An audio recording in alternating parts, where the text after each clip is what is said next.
And on the Republican side, Donald Trump, the front runner. Well, this is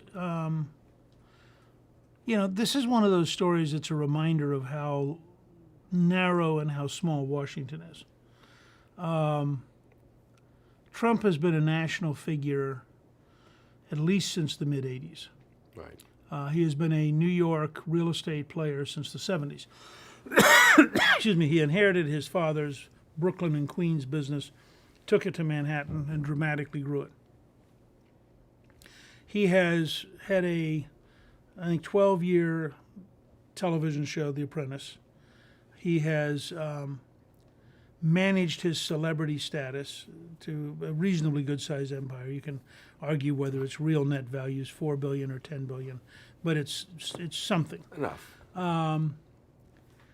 And he's a character. Right. And that helps him because the challenge for a traditional Republican, for a Mitt Romney or somebody who comes out of that kind of background is they want to be normal.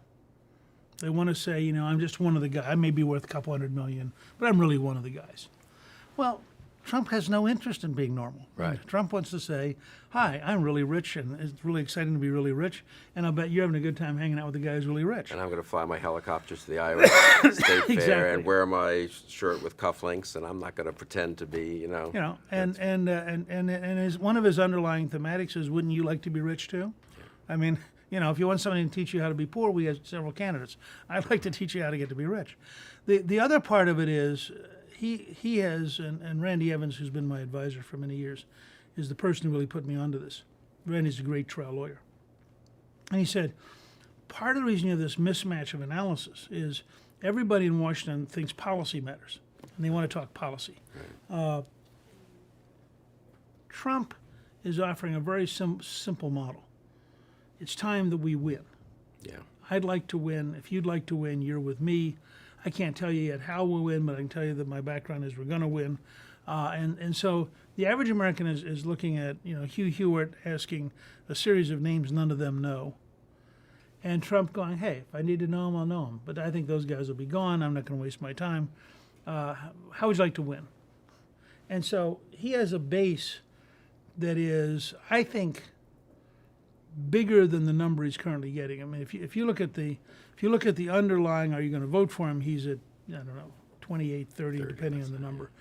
But if you look at people who say, are you glad he's in the race? Are you who do you think would do best with the economy? He's in the mid 40s, for example.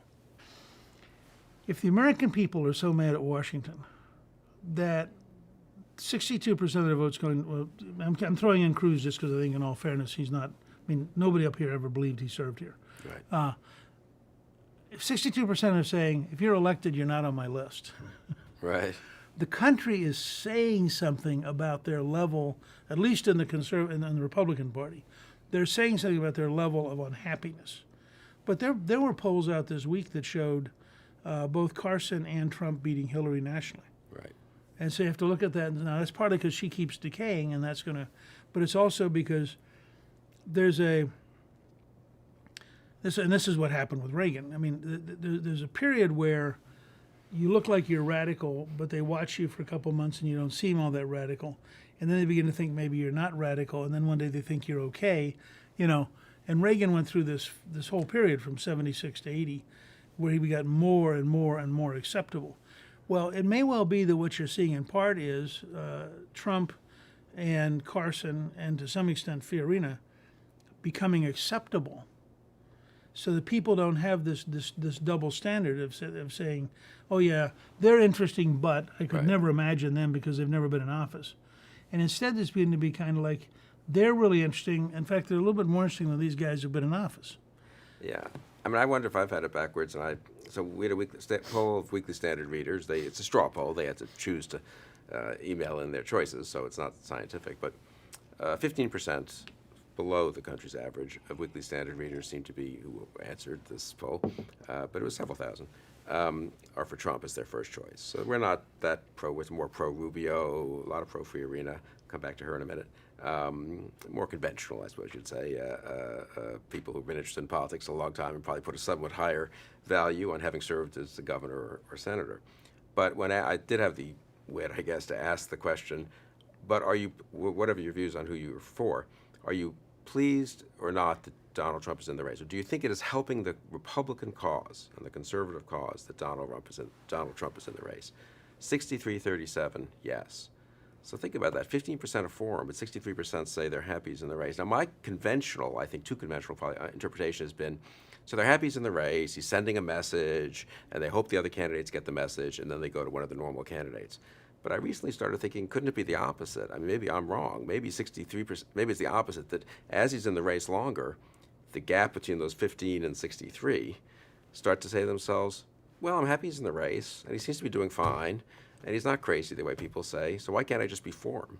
And that would be the dynamic that Reagan, that would be the dynamic that gets Trump to actually win Iowa with 41%, New Hampshire with 37%, South Carolina with 16%. Suddenly, I don't know, why isn't he the nominee at that point, you know? I mean, I haven't really, I've kept saying it's not going to happen.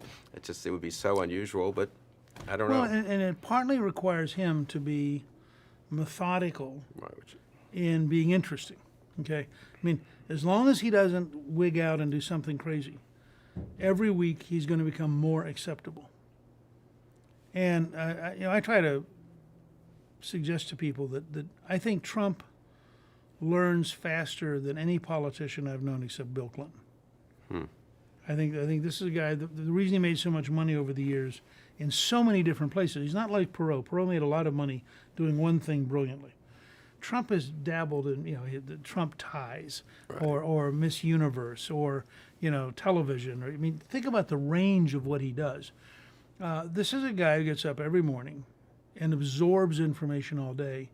But because he's so bombastic, people assume, that he doesn't know much. But the fact is, he knows a great deal. I mean, he understands how to read contracts in a way that probably no other candidate does. He understands how to deal with city councils, with state legislatures. Just understand the media pretty well and advertising and stuff. That's I right. mean, aren't you struck by? Well, I said one afternoon I was thinking through. He has used more social media than all the other candidates combined. He has bought more advertising than all the other candidates combined. He's bought more health insurance for his employees than all the other candidates. He's run more parallel independent operations, managed them, than any other candidate who's running. I mean, the breadth of what he does is pretty spectacular. Now, he's also an unknown quality, and he could this afternoon go wandering off and do something that ends his candidacy. But so far, at least, he's actually shown a pretty good cleverness, partly because he has a core model of staying on offense. I mean, I read the transcripts today. The Sunday after the Fox debate, when it was all the stuff about Megyn Kelly and all that, he was on 3 shows, which in itself is amazing, on Sunday morning. And I read all 3 transcripts because I was curious how he was going to do it. And they would say to him, isn't there a women's problem? And he would say, you're right. He said, I don't know how Jeb Bush said that. I thought it was terrible. I mean, he went straight past his own. He never defended himself. He created an alternative reality for the viewer and was off and running again. Good. And on this scale, final question of, look, at the end of the day, these things revert to normal, and, Trump fades, Carson fades, and we end up with an elected official and a reasonably conventional Iowa, New Hampshire, South Carolina, sequence, and you got to look at the states and figure out what's going to happen, versus it's a totally disruptive environment, and the normal analysis, this is a case where once every 50 years or whatever, the normal analysis just doesn't work. You seem to be you're on the latter side of that spectrum, or somewhere? Yeah, I mean, I'm on the latter side, partly because of the Gallup data on corruption. I think when you have a country where 75% of the country thinks that corruption is widespread in government, you have the current economic situation, you have the current general sense of things not working. I think that's a country that wants real change. But you could have one of the traditional elected officials figure out the rhythm to be the most disruptive traditional person, and they could suddenly give the outsiders a real contest. I don't think if it comes down to a keep the status quo versus outsider, I think the status quo person is going to get run over.